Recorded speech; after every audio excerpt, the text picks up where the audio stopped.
Bueno, buenos días.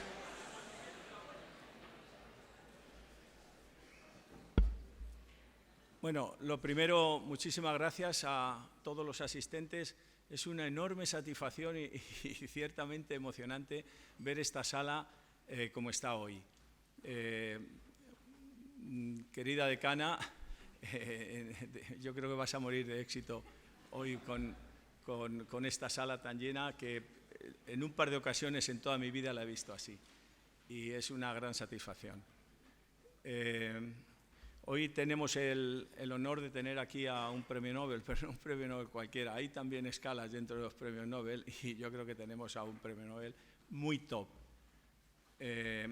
Antes que nada, y pensando sobre todo en la gente más joven que quizá no le conozca, voy a hacer una presentación de quién es Ben Feringa y para no hacer spoiler de su ciencia, pues él tomará la palabra después y contará todo. Había preparado 2 o 3 diapositivas para la introducción, pero esas quedarán ya para otro momento.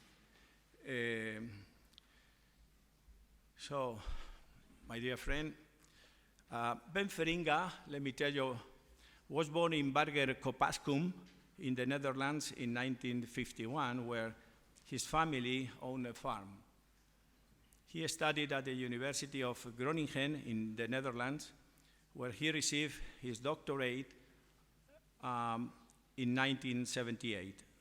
After spending some years, or staying some years, at the Shell Biosciences Center, not only in the Holland but also in the United Kingdom, he has been affiliated to the University of Groningen since 1984, where in 2004 he has held the Jacobus van 't Hoff Chair in Molecular Sciences.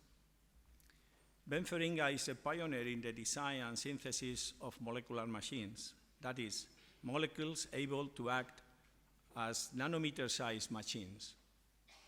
These nanomachines were known in biological systems, but it was a real challenge to make them or to build them artificially. Professor Feringa demonstrated that this is possible through chemical synthesis in solution, selectively connecting atoms and molecular fragments. Professor Feringa's work on the development of unidirectional molecular motors, which are the size of 1/1,000,000th of a millimeter, is considered the key contribution to the progress of molecular nanotechnology. He has demonstrated that these molecular motors can operate while attached to a surface and that their motion can even move macroscopic objects. Probably he will show you some beautiful pictures on this. He also designed a nanocar, a nanoscale compound, chemical compound, containing 4 molecular motors as wheels that can move over a surface when subjected to an external stimulus. His research group focuses on synthetic and physical organic chemistry. The aim is to harness the full potential of synthetic chemistry to create new structures and functions. A significant part of the research is directed towards dynamic molecular systems, focusing on molecular nanoscience, Nobel-responsive materials, and photopharmacology, exploring biohybrid systems, self-assembly, molecular switches, and motors. Additionally, his research encompasses the development and application in biological chemistry of new methods for stereoselective synthesis and asymmetric catalysis. Chirality is one of the main topics, and over the years he has developed unique and extensive expertise in fundamental aspects of stereochemistry, including chiroptical phenomena, chiral amplification, and the origin of chirality. Among his numerous distinctions, he was elected a foreign honorary member of the American Academy of Arts and Sciences in the US, and is a member and vice president of the Royal Netherlands Academy of Sciences. In 2008, he was appointed Academy Professor and received the title of Knight from Her Majesty, the Queen of the Netherlands. Professor Feringa's research has been recognized with various awards, including the Kerber European Science Prize, the Spinoza Prize, the Prelog Gold Medal, the ACS Norris Award, the Paracelsus Medal, the Chirality Medal, the Royal Society Award for Organic Stereochemistry, the Humboldt Prize, the Grand Prix Scientifique Chino de Duca, the French Academy, the Marie Curie Medal, and the Nagoya Gold Medal. Ben Feringa eventually received the Nobel Prize in Chemistry in 2016 for the design and synthesis of molecular machines.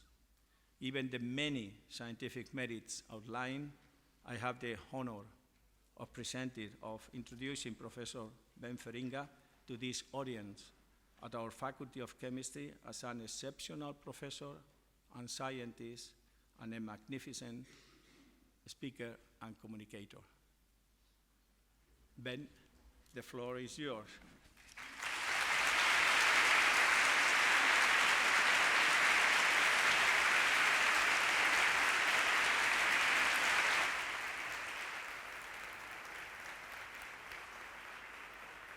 Thank you, Professor Martin, and let me, first of all, thank you for all coming. It's absolutely wonderful, you know. I teach at the university, but usually the class is a bit smaller. But, wonderful, thanks to the rector here, to all the professors and the university here for the great invitation, and also for the honor, you know, that will be bestowed on me. So it's a great pleasure to be here.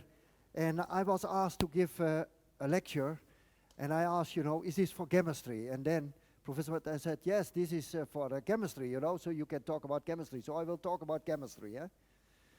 Don't worry, there's no exam afterwards. But what I'll do is, I will take you on a small journey through what we did in this work on molecular machines.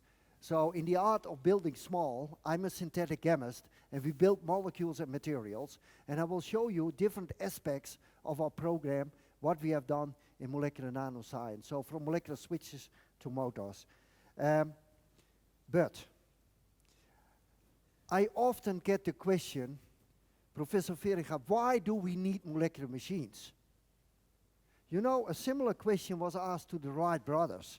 This is now more than 100 years ago. And people said, why do we need to fly? If God wanted us to fly, he would have given us wings. Nobody would have predicted, of course, that 100 years after the Wright brothers, we will build a Boeing or an Airbus, yeah, that can carry 400 people, 1,000 kilometers an hour across the ocean, 10,000 miles to America or to Asia. We admire the flying bird. Isn't it beautiful, Mother Nature, the bird flying? But this machine, yeah, is not flying like a bird, eh? The flying principle is a bit different, you know. It's completely engineered.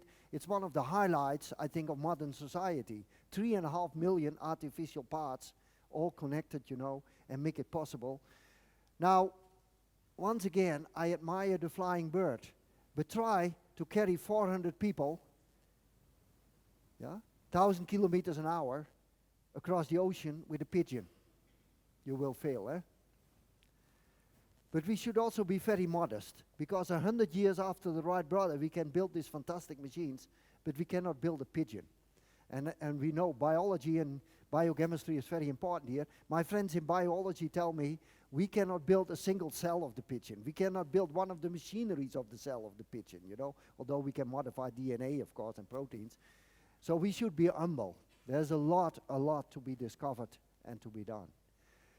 So I suppose, who has not a smartphone? Let me look around. You have no smartphone?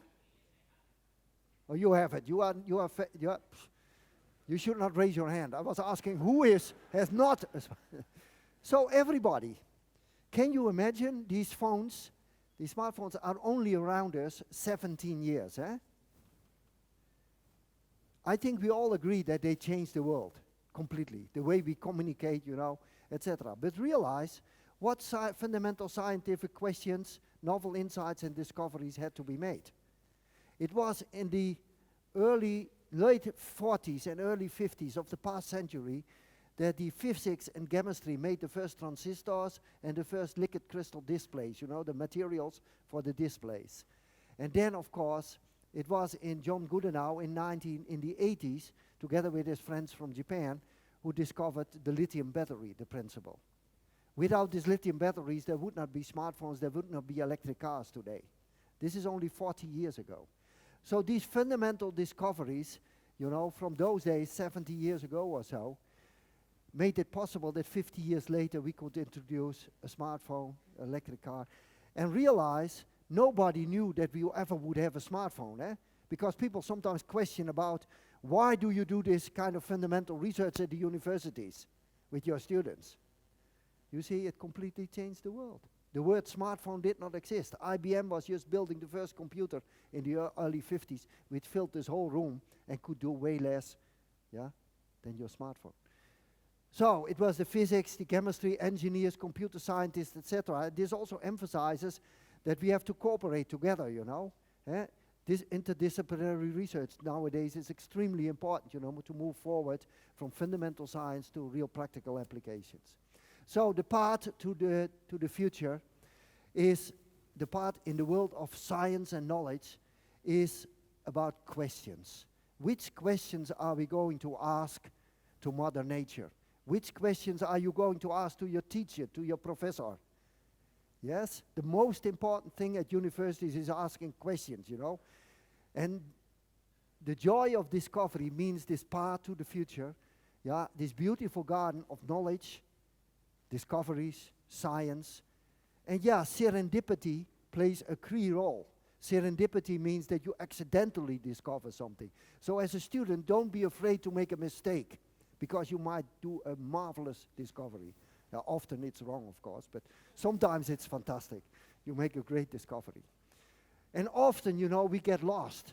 Don't be afraid to get lost. I know professors get lost in the traffic here sometime, like this morning.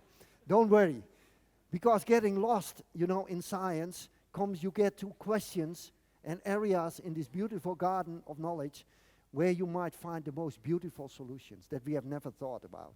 Yes? So don't forget that. Don't be afraid. So, building chemistry, molecules and materials in the laboratories, yes, we share a universal language. I mean, when I go to China, I don't speak Chinese, but when I talk about sugars, you know, they immediately know this is sugar. The periodic table of the elements, everything I see here, including everything in your own body, is built of these elements, everything in the universe. No borders, we go beyond frontiers, that's our mission.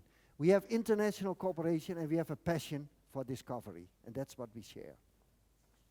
So I want to start with this quote of Louis Pasteur, because there is a lot of discussion these days also in politics about borders, you know. Remind you, discovering our future, science knows no country because knowledge belongs to humanity and is the torch which illuminates the world. Louis Pasteur, 150 years ago. And let's keep this torch burning. This is our duty, all of us. So, in chemistry, I'm an organic chemist, you know, and typically you make small molecules like ethylene, 2 carbons and 4 hydrogens, 160 million tons are produced. This is the basis of one of the most important plastics, polyethylene. We can discuss about plastic problems later, you know, please ask me questions. We make very complex molecules like vitamin B12. You see lots of different atoms, and we produce only 35 tons a year. That's sufficient to keep us all healthy, because you need only microgram quantities of B12 to stay healthy. Very complex molecules. This was produced for the first time, synthesized by Eschenmoser and Woodward and Eschenmoser in those days, and it was called the Mount Everest of synthetic chemistry. It was hugely complex, simple and complex. So this is what modern chemist does, not in isolation, but together with our friends in physics, in material science, in engineering, together with our friends in industry, computer science. But we make the drugs, the dyes, the cables, the components of your car, your clothes, all the components of your smartphone, all the materials, the molecules, etc. So I would argue, if people sometimes mention about chemistries, you know, and that has not such a good impression. Be proud to be a chemist, because that makes modern society. So, you see, this is what we can do. But now, what we cannot do, yeah? You see, I move, I walk, I can wave my hand, I can talk to you, I can see you. That's all based on motors in your body. Look, motion, this does not move, yeah, that does not move, but I move, and your body, a living object, moves. So we have these fantastic rotary motors, we have the bio-nano motors that transport things in your cell. We have the ribosome, which is a fantastic robot that makes most of the proteins in your body. We have the bacteria flagella motor. Look, this is one of my favorites. This is in the membrane of the bacteria that swims in your guts, and it goes backward and forward. It can change direction, you know, so go back, forward, and backward. Isn't it beautiful, a rotary motor, a bio-rotary motor? Absolutely astonishing. And then, here is where I started, optical switching. When I was a young guy, I decided, when I went back to the university, I wanted to do information storage computing with molecules, like in your eye. Eh? This is the information retrieval from light, and then a signal goes to your brain. And I thought, can we make molecular switches and do computing and information storage different from what we currently do? And this is how it all started, the switch in your eye. Now, just to put it in perspective, if you look at an artificial robot in a car manufacturing plant, 2 meters in size, it's absolutely astonishing. I don't know if anybody here, probably some of you have been in a car plant. It's absolutely wonderful how these machines build a car. This is a much more beautiful robot. This is the natural robot in your body, the ribosome that makes the proteins. It's absolutely fascinating. But look, this is 24 nanometers, this is 2 meters. There's a difference in size of almost 1 billion of a meter. And of course, this is soft material and this is hard material. So the nano world in biology is a bit different from the nano world, from the macro world of your car and trains and airplanes. So we are not only dealing with getting motion, but much more about controlling motion, because you all know molecules move like crazy because of the Brownian motion, the thermal motion. So we are in the world of low Reynolds numbers and Brownian motion, and that we have to realize how to control motion, and that's what I want to tell a little bit about. So this is my colleague, Jean-Pierre Sauvage from France and Sir Fraser Stoddart, who worked on a completely different approach, using rotaxanes, as you can see, rings that slide over, and also rings that slide with respect to each other, catenans. And they built all kinds of molecules based on these kind of systems. So I don't work on these kind of systems usually, but I work on light-driven molecular motors, and this is what we do. But then, when I started to the university, my students found this recently. They put it on Twitter, you know. Apparently, this was me when I started my career after my PhD. You see the long hair? This is a while back, eh? I got a bit older. And it says, we chemists are lucky he chose academia instead of becoming a rock star. Now, I tell you, I cannot play music at all. Don't ask me to play music. But apparently, at those days, I said, the beauty of chemistry is that I can create my own molecular world. And I'm extremely pleased that I choose to become a chemist and not a musician, because then I would have completely forgotten and people would hate me. So this is where I started to build molecules, and I enjoy the beauty of the molecular world. And as I said before, we started building molecular switches because I want to do information storage at the molecular level. And the most beautiful switch, ladies and gentlemen, is the switch in your eye. There are millions and millions and millions of switches, yeah, that make me possible that I can see this lady, and this lady can see me, because there are millions of these switches in her eye, and that changes the protein, the opsin, and the signal goes to the brain, and you do all the information processing. But what is crucial? Crucial is that it switches back and forth. Look, I made a mistake. There is an error there hidden underneath. It's there. But it should be reversible, otherwise I would see her only once and then it would be finished. Yeah? So it has to be reversible. Switching back and forth, back and forth, back and forth, millions and millions of times. So you see here in the retinol, the molecule, it's amazing, no? This is the process of fission. Millions of these molecules work together. You simply change, by rotation around the carbon-carbon double bond, the shape of the molecule. And this is what we did. We just made molecules with double bonds, hit it with light, and it rotates, and it changes shape. And this is what Mother Nature does. And we do that in artificial systems. And I will share with you some of these stories. So we have a switch here. You see we can switch between two states. This is a helical structure. You might ask, why does he need a helical structure? A minus or a plus, right or left? That is because when we build these switches, they switch nice, 0, 1, 0, 1, no problem. But we had to detect where we were, 0 or 1. And that was a serious problem, because with light you switch back, but you have to read out, do you have a 0 or a 1? So we put in the chirality, left or right, as a means to read out. That was the readout mechanism. And that worked beautiful. So we can make optical memories. So this is gold islands you see, and there are thin layers, molecular layers of these molecules. Protein channels, I will show you that, so responsive surfaces and photopharmacology. And I will share in the first part of my talk a bit about this journey where we talk about switches, and then I come to motors. So very briefly, recently, we have made these switches here where we can switch between 3 states. Yeah? So this is a neutral, so-called anti-folded molecule. We go to a syn-folded molecule with light. Yeah? And we can oxidize to a dication, which is perpendicular. Look at this. This is the X-ray structure. It's a perpendicular structure. And so we can switch between these states. They are beautiful fluorescent, and we can modulate fluorescence. So these are beautiful materials to control all kinds of properties. Yeah, fluorescence, charge, etc. And we use them also for controlling surfaces. So we make responsive surfaces, putting layers on surfaces, and then we can oxidize, reduce, or hit with light, and we can change, for instance, wettability of surfaces. But more interesting, maybe, and where we put a lot of effort in recent years, is going to interface with biology. So, for instance, this is a protein channel, a mechanosensitive channel from the coli bacteria in your body. So in your guts, the coli bacteria has this channel. You see here, this is a top view, this is a side view. You see it's open here, a 3 to 4 nanometer pore. Here it's closed. This protein channel can close and open to prevent the coli bacteria from too much osmotic pressure to burst. Yeah?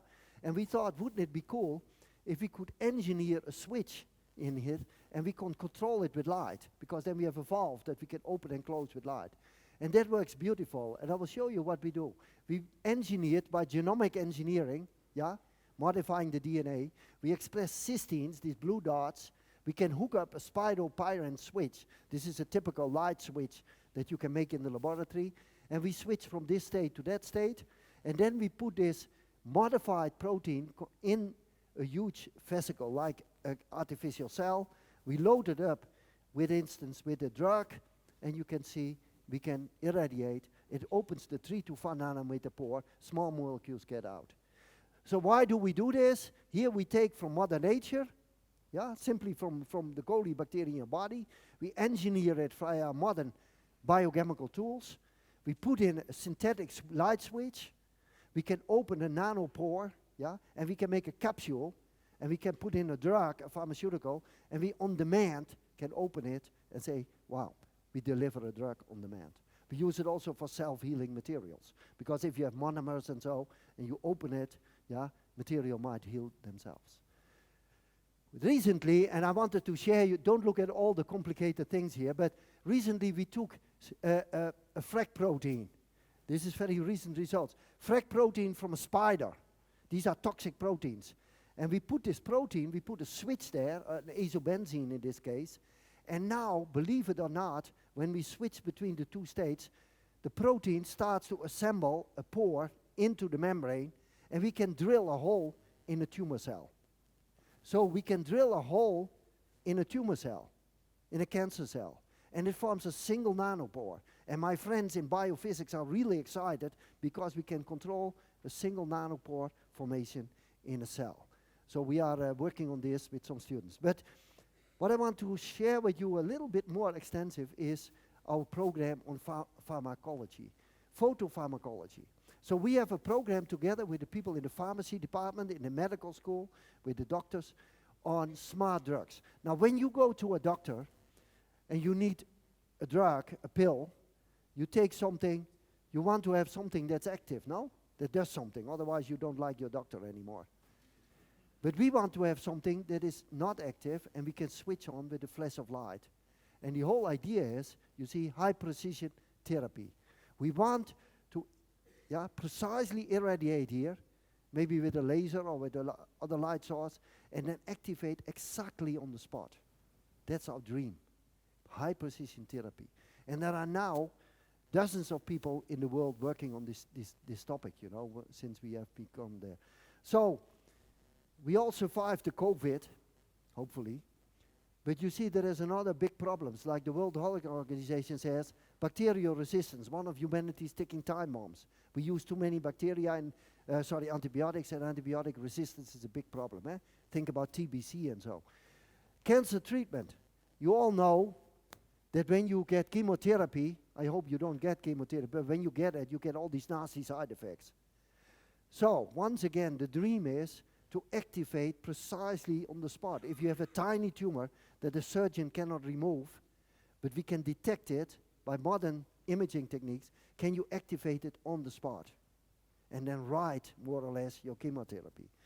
So first, we all know that this is serious, infections and cancer. Between 2020 and 2023, I heard that 1 in 6 deaths was caused by cancer and 1 in 8 deaths caused by bacteria. And so we have to do something about that.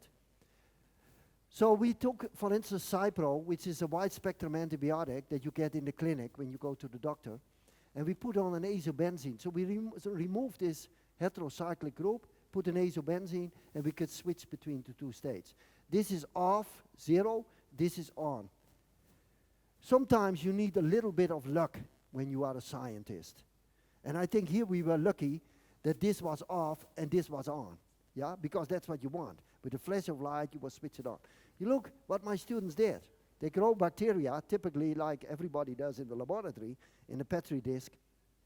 And you see when we take a mask, yeah, the bacteria grow normal, and when we illuminate, the bacteria don't grow because that is the activity is on. So this is a yin-yang figure, as you can see, from bacteria growing in the labs. So we can control bacterial activity. But then I talked with the doctors in the medical school, and they said to me, Ben, we have a serious problem with bacteria, and that is these biofilms. I'm sure you heard about it. When senior people, they get implants, you know, like a new hip or a new knee, they often have to go after 6 months again to the hospital because there is these biofilms. These are really, these bacterial plaques are really serious to remove. Bacteria communicate with each other. I communicate to you by talking to you, by looking at you, by waving my hand. Bacteria also, they make these biofilms by recruiting their mates, by talking with small molecules, so-called quorum-sensing molecules. Look, this tiny molecule, yeah? And we thought, wouldn't it be cool if we put in a light switch in such a communication molecule? And this is what we did. And look, we were astonished. You can switch between the two states, 700-fold difference in activity. And we can now control communication between bacteria.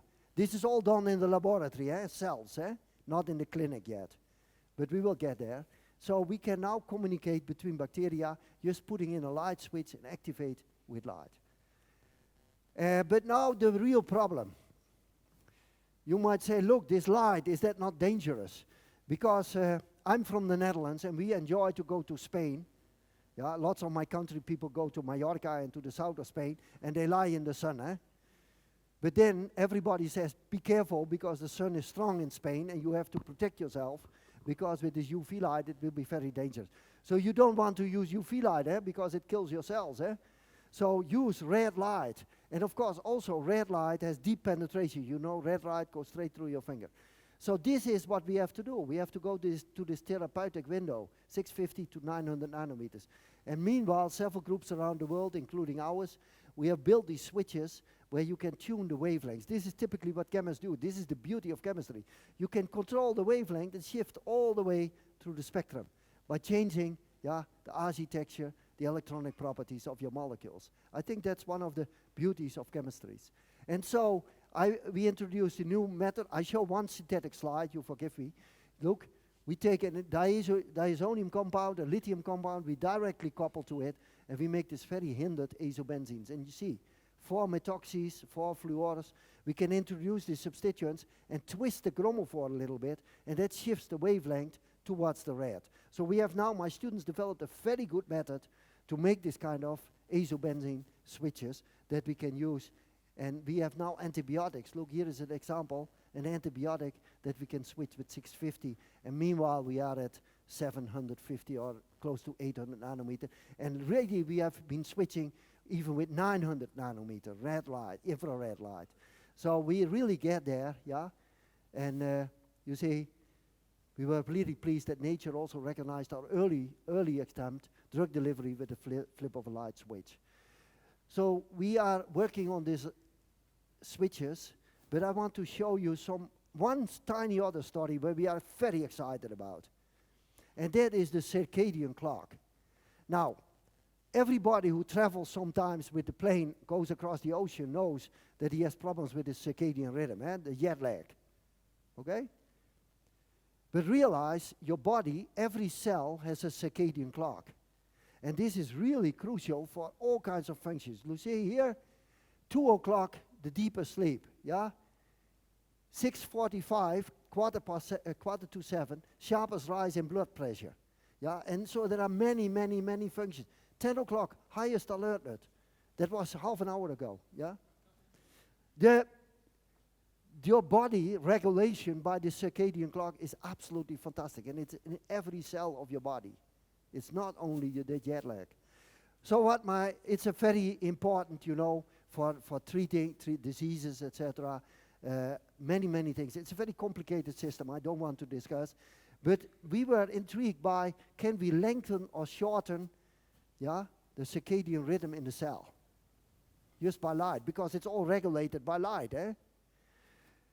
And so my students, we teamed up with a group in Japan, in Nagoya, and it was known that they discovered a molecule called longdasin that has an effect on one of the key proteins in the circadian biological system. It's a complex biological system.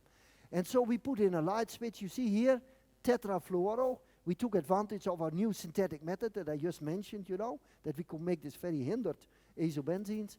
And now we succeeded in shifting the circadian rhythm in cells by 4 hours, forward and backward, by just switching with light of this tiny molecule. You see, that again shows you the power of chemistry, working together with your friends in biology, making things possible that you have not even dreamed about. Shifting the circadian rhythm in cells. I don't know if it's useful. It will not solve immediately your jet lag, but definitely it will have effect on how we understand what happens in the cells and how we can help it, to treat diseases and so in the future.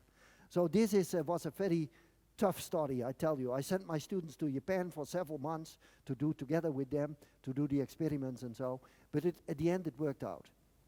So, finishing this part of my lecture, the bio-nano future, crossing the borders between chemistry, physics, biology and medicine, there is tremendous opportunities to join forces and to discover.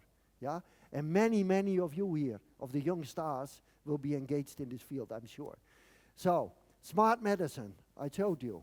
Medicine that you can switch on and off with a flash of light to make more precision therapy. Rewiring the brain. Yes, there is, when you go to a neuroscience institute, I'm sure also here in Madrid, they use optogenetics, where they do genetic modifications and then they can, with light, regulate brain functions. And usually they do that with mice because you have to do genetic modification. You don't want to do that with human beings, eh? But they get information about brain function. We all know about CRISPR-Cas and so, how it changed the world, that you can edit DNA and so. It's absolutely fantastic. DNA editing, DNA nanotechnology. And of course, network complexity. It's amazing. I'm a chemist, and I'm a synthetic chemist, and I'm always happy when my students, when we get one chemical reaction, a new catalysis or whatever, working perfect, 90% yield, good selectivity. But look at your body. This is a tiny part of this huge network. This is not the underground of Madrid, or Paris, or London. This is just a tiny piece of this enormous complex biological network in your body.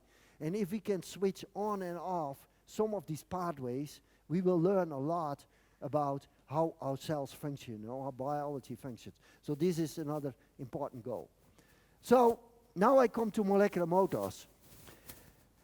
Now you all know what a motor is, eh? A motor in a car, you know, a motor in an airplane. In your body there is billions and billions of motors that make it all possible that we are alive. And even if you see a tiny kid of 4 years old on the beach and he sees this crab moving, yeah, the kid knows this is not a stone, but it's alive, okay?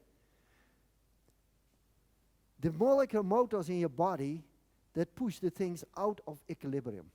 I don't know if you ever thought about that. I see on television sometimes in these lifestyle programs and in magazines, be in equilibrium with yourself. If you are in equilibrium, you are dead. These machines push you out of equilibrium. That is biology, you know. Be in harmony or in balance, yeah? So have a good Spanish meal or a glass of wine that keeps you in balance. That's fine. But don't be in equilibrium. You have to be out of equilibrium to be alive. And these machines push you out of equilibrium. And this is the most fantastic motor in the world. You probably know, you know Max Verstappen? Formula 1? We are very proud of this guy, you know. Although this year he is a bit shaky, but he will probably be world champion again. Max Verstappen is this beautiful car and is very proud of his motor. But I will argue that this motor is way better. This is the ATPase rotary motor in your body. There are billions and billions of these motors that make it possible that we are alive. This makes the fuel, the ATP in your body. And look, did you ever realize how much ATP? This is nano machines, eh? You see them spinning, yeah? And they produce ATP. Did you ever realize how much ATP they produce? My friends in biology told me, and this was an eye-opener for me, they produce half your body weight every 24 hours. Every day, every 24 hours, half your body weight of ATP. Now, I like a good Spanish meal, thank you very much, but I don't eat half my body weight every day. Come on. What do these machines do? Yeah, they recycle all these components. And what is one of the most pressing problems we as chemists are facing is how to recycle our plastic, how to recycle our materials, all these things. This is one of the big challenges for all of us. Come on, guys, we are not smart enough. Your body recycles half your body weight every day. Biology learned how to do that. So we have to learn this. This is a nice challenge for all of us. Okay, so what is the key fundamental problem we had to solve? A molecular motor, how to control rotary motion, and how to control left or right. How to control rotary motion. If there's no fuel in your car, you don't get anywhere. But if there is no preference for left or right, you wouldn't get anywhere either, is it? Okay? So we had to distinguish between left and right. And we had to make sure that we fuel it. And we fuel it with light. We can also do chemical-based motors, but I will discuss about light-fueled motors. And we have to control directionality. Now I need an assistant. Can you come forward for a second? Yeah? Please stand here for a moment. So how do we distinguish between, please go, look to the pupil. Okay. Left and right, eh? Or right and left. What's, Jesus, it's always a struggle. Look, how do we distinguish between, give me your right hand. Yes, look, that fits very nicely, eh? Now we do the other one. Yeah, that is not so easy, eh? It's different, eh? We always struggle. Thank you, you were great. It's sometimes tough to distinguish between left and right, and we always make mistakes there. And I have been struggling my whole career with it. But this is the important thing. Distinguish between left and right, forward and backward. And we can do that at the molecular level because we learn from nature, DNA, the amino acids, etc. The essential molecules in your body have one-handed us.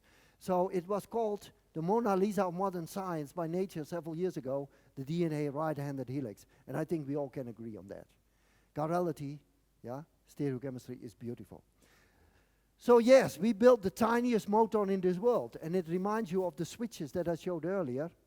You see here, it rotates around an axle, and you might ask, how is it possible that it rotates around a carbon-carbon double bond? Because my first year, I'll always learn, you cannot rotate around a carbon-carbon double bond. But of course, you excite it with light, it breaks the double bond, it rotates and it reforms, just like in your eye. That's the principle. So you have to feed it with energy. That's the energy of the light. That powers it. And then we put in stereochemical elements. We made it gyral, left or right, and that allows us to go clockwise or counterclockwise. So it's a power stroke motor. Yeah, it's controlled motion. It consumes energy from the light. It is directional movement. And it is a repetitive process. Otherwise, it would be a switch, eh? But it continues rotating, rotating, rotating. So this is the tiniest motor in the world. It's slightly less than 1 nanometer. And it goes through 4 steps. And I briefly will explain how it works. I mentioned already, you excite the molecule to be able to rotate around the bond. Yeah? This is the stable form. Yeah? And you excite it with light. You put in the energy, you do a double bond isomerization, and you get this less stable form. Why is this less stable? Because we have 2 stereochemical elements, the helical structure and this methyl substituent at the stereo center. You see here it's standing up, pseudoaxial, and here it's like, and here it's lying down, pseudo-equatorial. And this is different from this. This is more crowded. So this molecule is higher in energy, and it wants to relax, and it does it by a helix inversion. And this is the slow thermal step. And when we realized that, we thought, wow, let's do it another time. Yeah, light, helix inversion, and we are back to the state. So we make a 360-degree cycle, yeah, and we can go clockwise or counterclockwise, depending on if we have this molecule or this molecule. 2 photochemical steps, 2 thermal steps. The thermal step is the slow step. The photochemical step is 1.3 picoseconds, you know, what we determined by femtosecond laser spectroscopy. And it goes in 4 stages, and you can see you can use all kinds of techniques to measure it. You see here you have a positive helix. This is CD spectroscopy. You have a negative helix. You go to a positive helix again. You go to a negative helix. You go through many, many, many cycles. You can precisely measure, yeah. But this, of course, is a slow motor, eh? Because we can see every step in the 4-step cycle. Now, one other message, because I'm a synthetic chemist and you have to make these molecules. And I'm sure everybody here, yeah, learned how to make a carbon-carbon double bond when they had some organic chemistry. And you take Wittig olefination, yeah, you take McMurray, you can take metathesis these days, and so there are many, many methods to make double bonds. But you realize this is an extremely crowded, overcrowded alkene. Yeah? And we failed miserably, many times in the beginning, until we discovered that we could use a method which was published, you know, in 1970 by Sir Derek Barton and Kellogg. Yeah? It's based on this thioketone, which is a very reactive intermediate, and a diazonium compound, and you can couple these 2 reactive species together. You make a 5-membered ring, yeah? It's clicking together. You extrude nitrogen, you make a 3-membered ring, you extrude sulfur, and you have a 2-membered ring, which is a double bond. So you start with 2 very reactive species, and you gradually introduce the steric hindrance. And that works. And why do I show this yellow old paper here? I don't know how it is here in Madrid, but when I ask my students, you know, we discover something or we want to discover do some new reactions, I ask the students, go to the literature and look what is known. Yeah, because you always have to study the literature to see what has been discovered already or where you can build your new discoveries on. And then my students come back and say, Professor Ben, I cannot find anything, not even in the JAX or Angewandte of 5 years ago. I said, 5 years ago? I said 50, 70 years ago. There were all these famous chemists, you know, that don't forget your grandfathers in science, because that is the foundation where we write our books, where we do all our discoveries and whatever. And so this is now a journal, Perkin 2, that does not exist anymore. It's from 1970, more than 50 years ago, and it solved our problem because it's a fantastic method, you know, and it works. And you can make the most demanding, sterically crowded molecules. So please next time, go a little bit further in time, you know, when you read your literature, yeah, because it might solve your problems and help you tremendously. So, how fast was our original motor? Our original motor was spinning only 1 time an hour. Now you cannot build a car with a motor that rotates once an hour. Eh? But now we have motors that rotate 10 million times per second and everything in between. I think we have much faster ones, but we have difficulties to prove that they still rotate in a unidirectional sense. So enhancing the speed, you know what we do is we widen this gap, because you see this has to go faster. Yeah, that is the trick. And of course, as synthetic chemists, you can modify the steric hindrance, the electronics, etc. This is typically what you do. So we can make every speed, minutes, microseconds, yeah, nanoseconds, etc. Okay, I will skip the, oh yeah, no, maybe I should show. This is complicated. The only message is here, this we came out very recently.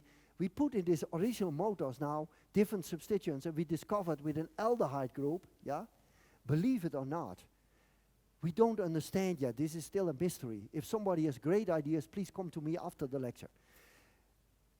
We put in these substituents, and suddenly we have now a selectivity of 99% in the photochemical step, and we have an efficiency of over 80%. So 80% of all the light is used for the rotary motion. This is better than the process in your eye, eh? Much better. So we are really excited. I don't want to go into the detail, but it is all to do with to work on the energy landscape, the excited state energy landscape. And this is really tough, yeah, to modulate the excited state energy landscape of a molecule. Ground states is easy, but difficult excited state. So we are very excited about that. So we put motors on surfaces, we put them in micro objects, we put them on polymers, and we made a nano car. And I want to show you a few examples of how we apply these machines and motors, what we do with it, yeah? I think I still have some time, no? So we built a nano car, it was mentioned already. And you see it moving here. This is a single nano car moving over a surface, autonomously, eh? We just have to irradiate or put some electricity. So this is a 2-meter car, 4-wheel, 2-meter car with the solar panels. And we thought, okay, let's make a 4-wheel drive. You see here, the 4 motors, the rotary motors, the frame, yeah? And this is 2 meters, this is 2 nanometers, 1 billion times smaller. And of course, all the motors have to move, you know, to make it moving over the surface.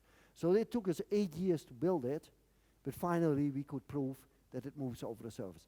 Now, again, sometimes I get this question when I give a lecture for the general public, you know, in the community. They ask, what are you doing with your students, you know, at the university? Are you playing Lego?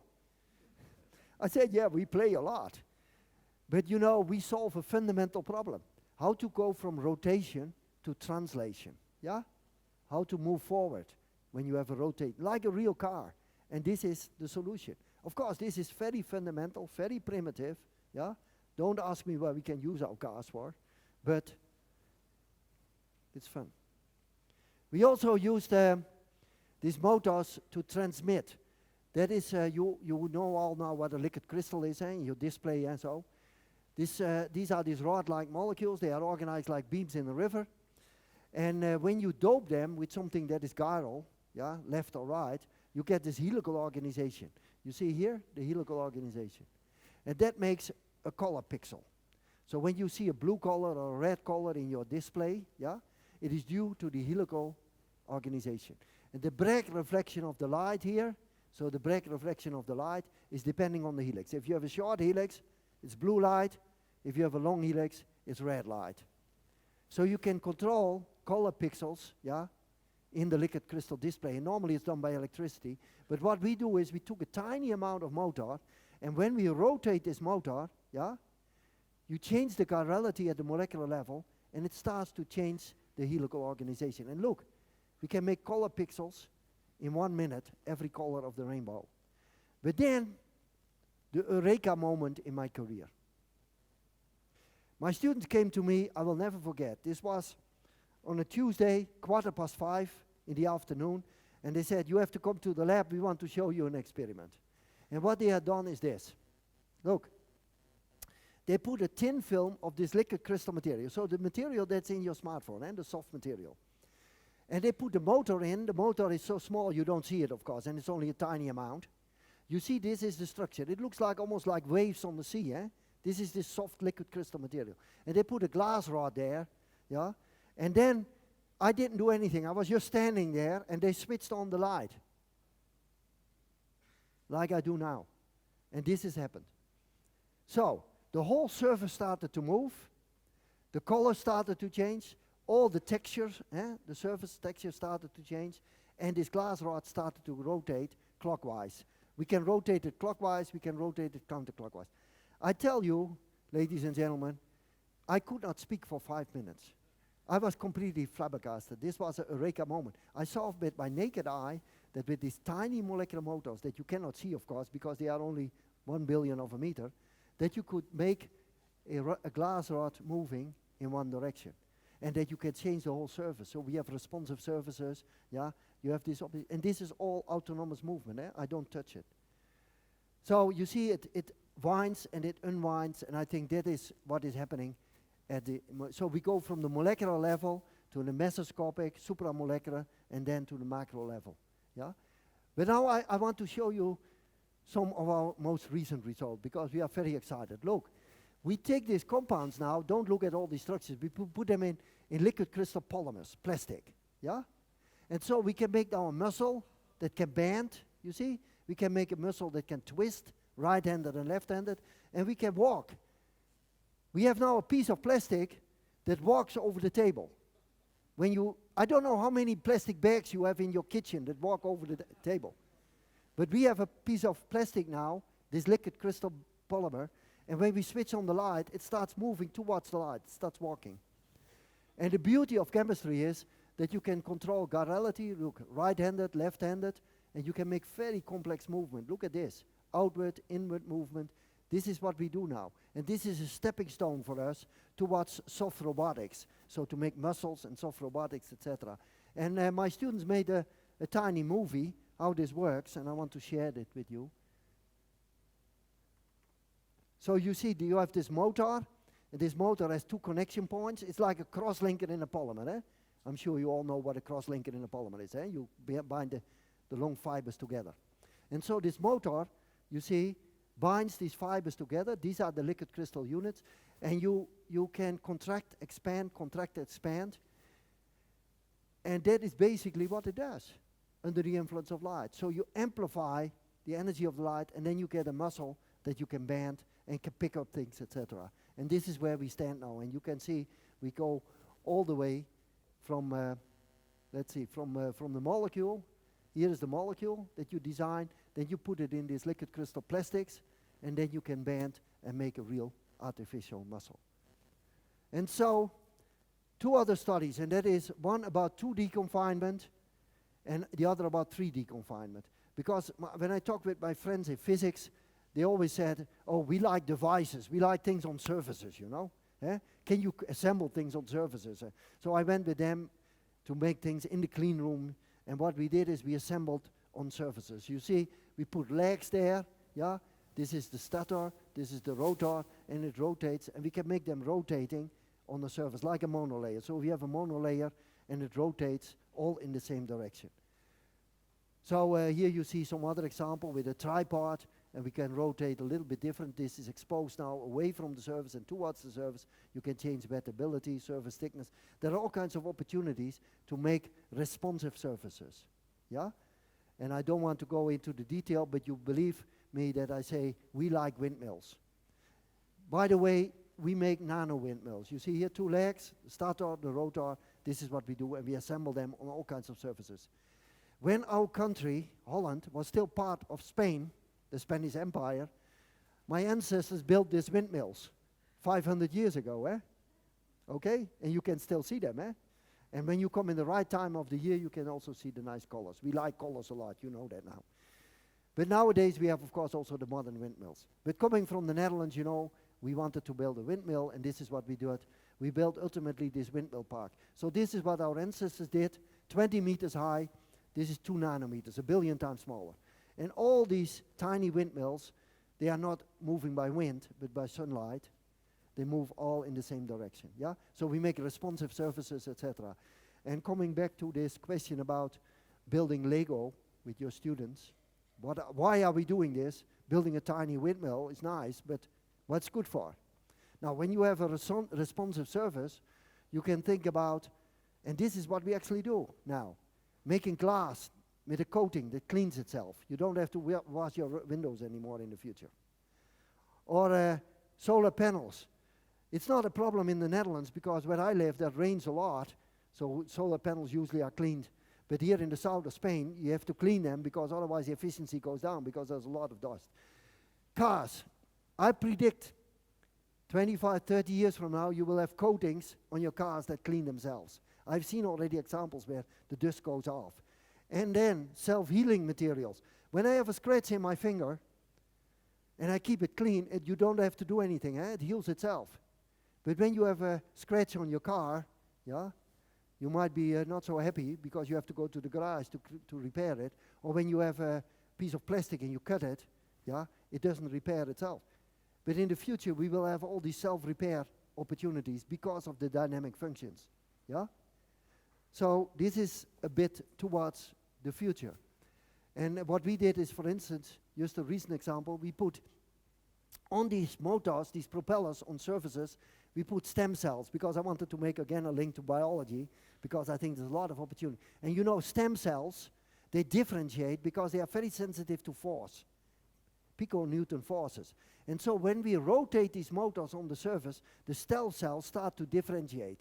And we are making heart cells and muscle cells in this way together with our colleagues in stem cell biology and in the medical school. So this opens up completely new opportunities into biomedical materials, etc. So maybe my final story, because I don't want to go on too long, I skipped something, that is 3D confinement. Because I was asked all the time, this is all nice, you know, you work in solution, you work on surfaces, but can you make 3D confinement? And everybody knows now that the field of MOFs, porous, inorganic and organic framework materials is one of the hot topics in the field of chemistries and material science. MOFs, you see here, we thought, wouldn't it be nice if we could make these motors a so-called motor MOF? So to make motors inside MOFs and to control the porosity, and the pores volume, etc. So what we did is we took these layers. You see, these are these zinc tetracarboxylates. This is inorganic coordination chemistry. And we take these pyridine-modified motors as pillars, and you see they coordinate and they form beautiful crystalline structures, very stable, very robust. But what is crucial, of course, there need to be enough space so that they can rotate, free volume. Otherwise, they will not rotate. But we have now these materials that are porous, that can be used as membranes or for sequestering CO2 from the air maybe or whatever, or water. But we can move them with light. You can change porosity and make them responsive and dynamic. And that opens up lots of new opportunities. So then the question comes, of course, to the students. If I would ask, it's nice that you can do NMR in solution, but how do you measure in these materials that they still move, that they rotate? And of course, we can do solid-state NMR, but don't forget your grandfathers. Look, this is Sir Raman. And Raman spectroscopy is really powerful to measure inside, inorganic, these framework materials. And it gives you a lot of information about the processes, the orientation, etc. So don't look at all the data, but Raman spectroscopy, which is a classical technique, but it's used a lot now, also for material science, we know that. And it saved our lives. So yes, we have motorized crystals, unidirectional rotation motion in metal organic frameworks. We can change porosity, and it opens up a lot of new opportunities there. And finally, what we did is, we thought, okay, these layers, maybe we can use them as a kind of antenna. So we use them as a kind of antenna to collect the energy from the light. We transfer the energy to the motor. So we have layers that are acting as photosensitizers, and we have the pillars that rotate and make it all completely dynamic. So to summarize that, we have a whole series of materials recently, organic and inorganic materials that are porous, that we can use as catalysts, as membranes, but also for lots of other applications, because filter, purify water, etc. This is the kind of challenges that we are facing. So I want to skip a few slides because otherwise I go over time. Because we also make muscles in water, yeah? Because that's a big challenge to biology. But I will skip it and just show you that we make a muscle based on this motor. I just show you the movie. This is what you see here in this cuvette is a tiny muscle, 1 centimeter, you see? And it's based on this molecular motor. And when you switch on the light, it starts to bend. And ladies and gentlemen, what you see, this is because we want to integrate it in biological system. And what you see moving here, that's 95% water. Only 5% of the material. But it's all programmed to organize, yeah, in a muscle type structure in water by supramolecular organization, and it moves, as you can see. So, let me finish. Okay, I'll skip this one. Okay, so we did, oops. Oh, why doesn't it work?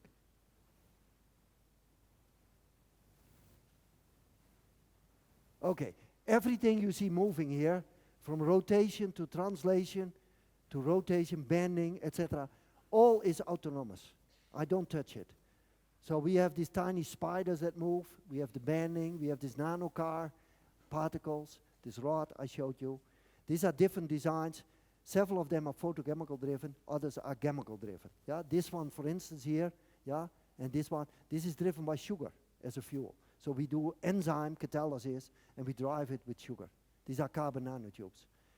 So I told you, starting with Mother Nature, a flying bird, or the functions, the motors in our cell, we make dynamic systems, trigger, response, and motion. So we try to go to smart drugs. We want to make molecular machines in the future, artificial muscles, responsive materials. There are tremendous opportunities, yeah, once you know how to make motion at the nanoscale. That does not mean that our motors will solve all these problems, eh? But once you know how to make motion, you can think about new systems, and in 30, 40 years from now, they will have evolved into completely new systems. So open up opportunities. But I want to emphasize, I'm a synthetic chemist. If you cannot make molecules or materials, you cannot do these kind of things. You need to make, and that's the power of chemistries, of course, that we can make molecules, we can modify them, we can tune the properties precisely. I couldn't have done anything, wasn't it, for my students. This is the team of students in my group. I had several people from Spain, very bright students that contributed to these programs tremendously, but I'm extremely proud of my team to invent together the future. Now, give me 1 or 2 more minutes. You might ask, okay, what is the important message, you know, that they picked up during your career? Discover your talent. I think that you are all bright young talents here. Follow your dreams. That's my most important message to all of you. Follow your dreams. Be confident, because sometimes things go wrong or things are difficult. I was also facing difficult periods during my PhD because my research didn't work well, and then you struggle, and etc. But be confident. Discover your energy. What is your passion? What gives you a lot of energy at the end of the day? And said, wow, I worked on this, or I studied this, or I learned this. There's tremendous opportunities at the university. And discover your limits. Yeah? Think a little bit like a sports person. How high can you set the bar? Don't always take the easiest way. Sometimes it's great that you can jump a little bit higher. It might hurt a little bit your muscle, but it gives a fantastic feeling afterwards, you know. Try to find your own passion. But most important, it is an adventure for all of us. I started as a young student like you, yeah? And it was an adventure for me. And I didn't know where to end. But please, be confident and follow your dreams. That's what I wish you. And then the question comes, of course, did I know that I would ever get a Nobel Prize? You see, I grew up in a family with 9 brothers and sisters. And I wanted to be a farmer. And my father said, no, first, you know, you have younger brothers, and first go study, and then we will see again. So I went to the university, and I got really passionate about science, physics, chemistry, etc. And I never thought about a Nobel Prize. Yeah? Of course, sometimes, you know, in a conference, I was with Professor Martin at many conferences, and sometimes people say, oh, this field might get a Nobel Prize. Like, I will predict, you know, that this field of MOFs and COFs, sometimes in the future, these people that discovered this will get a Nobel Prize. But CRISPR-Cas was a case. Everybody knew sometimes it will happen. But when you want to win a gold medal at the Olympics in Paris this summer, if you think about these gold medals all the time, you will never win a gold medal. What these people do is they get up at 6 o'clock in the morning, you know, they train very hard, and when you are talented and you have a bit of luck, yeah, you might win a medal, yeah?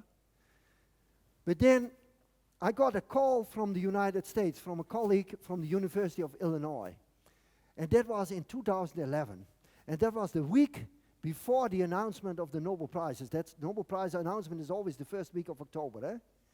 I got a call at 9:15 in the evening, and he said, "Ben, you are on American television." I said, "Come on, you're kidding." Yes, you are on American television. Serious. I said, "Come on, I'm from the Netherlands, you know, I'm from the North." Yes, in The Simpsons. Look, they did a prediction, a betting pool for the Nobel Prize. Chemistry, Zaar, Mörner, Feringa, Sonakajira. Mörner got the Nobel Prize in 2014. I had to wait another 2 years. The next morning, I came to the lab, and my students, of course, had seen this on the internet or Twitter or God knows where.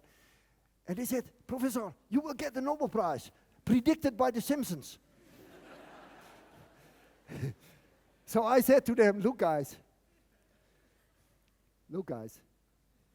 if I'm on American television, prime time, in The Simpsons, what is the highest honor you can get as a scientist? I don't need a Nobel Prize. Okay, it took 2 years, then I had to go to Stockholm, you know, and I got this fantastic medal from the king. Here, this is the queen and the princesses. And then we had a nice dinner, you know, for 1,200 guests. A 4-hour dinner, it was like a fairy tale, you know, it was absolutely fantastic. So this was, of course, magic. And so there ends my story of this boy coming from a small town, a small farm, yeah, in the northeastern part of Holland. And finally, I ended up at this table next to the Queen. So with that, I want to finish, but not before my final quote, especially for the young people here. Leonardo da Vinci, my hero, 500 years said, when nature finishes producing its own species, man begins, with the help of nature, to create an infinity of species. For all the young stars here in the audience, all the young talents, you will discover the future. Imagine the unimaginable. Thank you so much.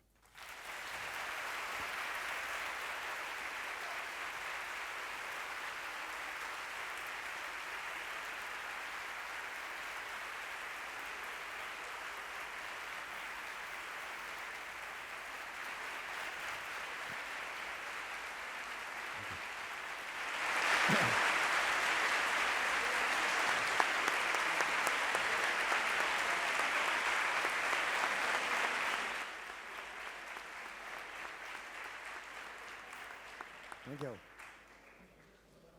Thank you so much. Let me tell you that, well, I had 3 or 4 slides, but I prefer don't spoil the presentation. But let me tell you that maybe over 30 years ago, we knew each other.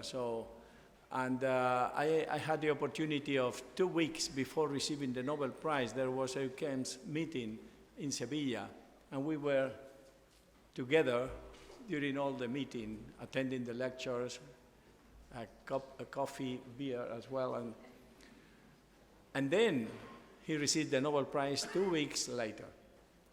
But 2 weeks later, after receiving the Nobel Prize, there was another meeting in El Escorial, where we were both invited as well. Let me tell you the message. His life changed in just these 4 weeks. But the man, the scientist, was exactly the same. Thank you so much.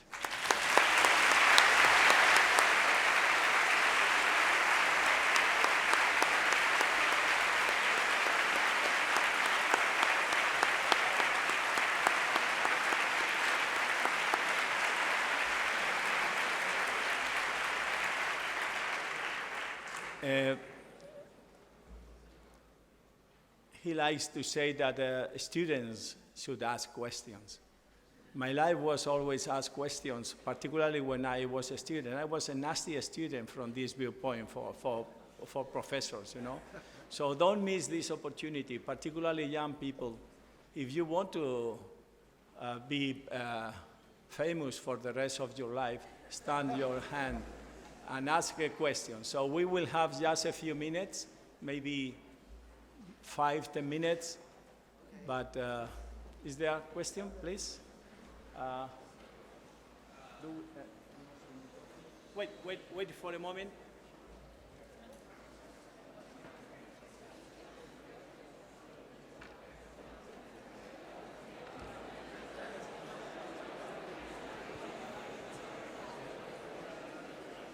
Yeah, yeah. Yeah. Good scientist. Okay, the question, I will repeat the question. The question was, you know, that, you know, you do science, yeah, you study, etc., yeah, but also, you know, you should enjoy and what makes a good scientist, yeah, if I do the correct translation. I think you should find a good balance. If you study chemistry, physics, you know, engineering, yeah, mathematics, you know, these are tough studies. But you should be proud to study such study. If you study biology and so, the complexity of these studies, you know. But so work hard and try to study and try to understand. That is what I want to do when I was a student. I wanted to understand, to grab what was in the book and to really know and to be able to solve problems. But also, and this may be more important, study smart. Work hard, but study smart. How can I learn most effectively? Do I really understand? Do I ask the proper question? If I don't understand something, go to your teacher, you know, don't hesitate, because they are here. We are here to serve you as students and to help you in the next steps in your career. That's the duty of a university. But so, find a good balance. You cannot study 24 hours a day. This is not good. Yeah? When I was a student, I studied, and I think I enjoyed working in the lab, doing experiments, you know, when I was an undergraduate student, or studying, following lectures. And I wanted to know everything. I was very eager. But on the other hand, I went out playing soccer. I played soccer football with my I was not any close to Real Madrid or so, or Atletico, but I was a poor soccer player. But we had a lot of fun. And so to relax or reading book or doing other things, you know, sports, music, is also very important for your brain that you have a good balance, you know. So you cannot only go for your study in science, but if you know you need to spend a certain amount of time if you really want to become good in something. If you want to become a good chemist or a good biologist, etc., yeah, you need to spend many hours studying, yeah, getting this experience, etc. And then, besides that, go to theater, go to music, go to a pop concert, enjoy. And that it also clears your brain and that you feel refreshed, yeah? And that helped me also a lot to keep a good balance, you know? So, yeah.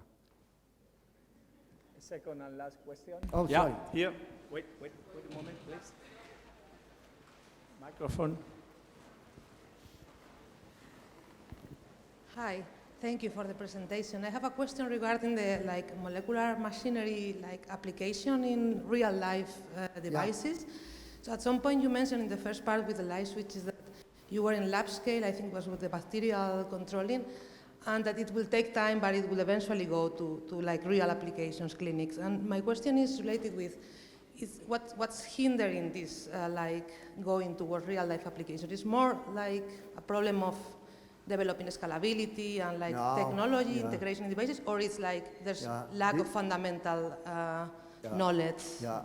What hinders it going from fundamental knowledge to real life application? I mean, for my motors, of course, it's still very early days. It will take time, you know. But in general, I worked in industry for 6.5 years in Shell, as mentioned. And then you realize when you do a discovery in the universities or in institutes, even in industry, it might take many years before it works so that you can build a factory or make a product, you know. A pharmaceutical, a new pill that the doctor describes, now takes 12 to 14 years to develop from scratch. Yeah, and the amount of money involved is 1.4 billion. That's what my pharmaceutical friends tell me.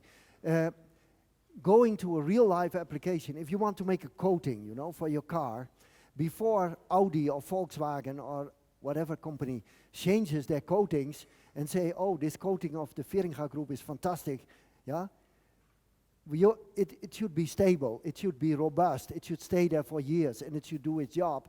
We know that there are lots of technical problems, you know. You need engineers, you need material scientists that make this all possible. So usually there are many, many steps in the development from fundamental science going all the way to the same with the smartphone. Eh? Before you could make a display, yeah?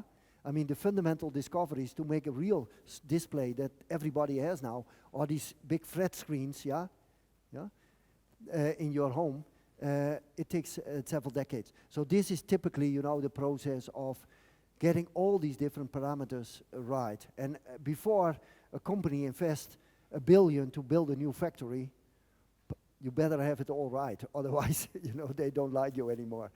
So yes, this is maybe also not really the job of a university to make it to technical application. You know, we do the basis, we make the first examples, we showcase that it could be technically applicable, but then you have to either start up companies or you have to find companies, partners that have the engineering capability to do this, you know, yeah? But it's a good point. This is really important, you know, because we should not forget there are tremendous opportunities there, yeah? So we also patent several things, you know, like that we then have a basis, you know, to further develop. Ben, do you know that there is an international nanocar race? Yeah. No, come on, let me finish. Yeah. Where Spain is the current world champions. Is that so? Yeah, on surface. And did your car try to compete? No, we made this principle, we did prove it, and then my students finished their PhD, and they were not so interested in going to this car race again. So I know that it's the STM community, they work on these nano cars, and we work together with Lennart Grill and so, and together with the guys in Zurich, yeah, on this movement on the surface and so, and they go in these car races, that's fine with me. Over 100,000 followers. Yeah, but you know, this car race used to give the impression in the first ever, I forgot to bring in a picture, I will show it tomorrow. The first ever nano car race, Formula 1 for nano car, it took 30 hours to move 35 nanometers. 24, yeah. So it's not a very fast racing car. This is the Nano-scale. But Spain, yeah, I know Spain is the winner. Spain is do you agree that, well, this is a rather exceptional scientist, exceptional communicator, and exceptional person. So please join to me to thank you. Well, before finishing, now at 12:30 there is an event, the Doctor Honoris Causa event at Paraninfo in San Bernardo. Everybody who would be interested can stay there, so there is no problem for the academic community, including students and so on. So please join to me to thank you for your visit and for your lecture.